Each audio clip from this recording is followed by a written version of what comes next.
जीअं त अॼु चेटीचंड जो मौक़ो आहे, तव्हां सभिनी खे लख लख करोड़ करोड़ वाधायूं। अॼु जो प्रोग्राम स्पॉन्सर कयो आहे असांजे सीता सिंधु भवन जे ट्रस्टीज़ ऐं मिस्टर मनु मेलवानी जेके हांगकांग में रहंदा आहिनि। मिस्टर मनु मेलवानी हांगकांग में रहंदा आहिनि पर हर साल हिते 2 प्रोग्राम्स कंदा आहिनि। अॼु दादा हुजनि हा त ॾाढो ख़ुशि थियनि हा, छाकाणि त आर्टिस्ट एॾा बिज़ी आहिनि जो मां अॼु हिते आहियां। आर्टिस्ट हांगकांग में आहिनि, असां बनीअ जा माण्हू हिते आर्टिस्ट घुराया आहिनि हिते परफॉर्म करण लाइ। प्रोग्राम शुरू कयूं था। पारू चावला, राम नाम जी धुनी। जे द्वारे तां दुल्हा जे द्वारे तां मिले थो साईं सभु कुझु मां करा दर ॿिया ॻोल्हियां सजण करा दर ॿिया ॻोल्हियां खपे दुनिया में रुगो बाझत जी मां करा दर ॿिया ॻोल्हियां सजण करा दर ॿिया ॻोल्हियां साईं करा दर ॿिया ॻोल्हियां हिकिड़ो नाम ॿियो दान हिकिड़ो नाम ॿियो दान टियों चरणनि जो ध्यानु टियों चरणनि जो ध्यानु चोथो चाहो कजाए जो चूर करा दर ॿिया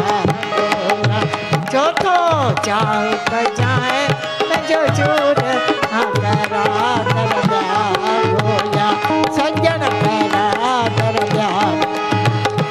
पंजो प्रेम छई छिका पंजो प्रेम छई छिका सतो सतगुर जी सिका सतो सतगुर जी सिका अठो आशिकन जा इसरारा करा दर ॿिया ॻोल्हियां अठो आशिकन जा इसरारा करा दर ॿिया सजण करा दर ॿिया ॻोल्हियां पंहिंजे द्वारे तां दुल्हा जे द्वारे तां मिले थो साईं सभु कुझु मां करा दर ॿिया ॻोल्हियां सजण करा दर ॿिया नानी होंदा दरा नानी यारो प्रेम अखर परा बारो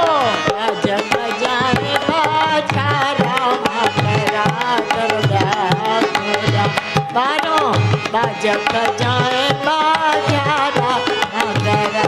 दर ॿिया ॻोल्हियां सजण करा दर ॿिया ॻोल्हियां खपे दुनिया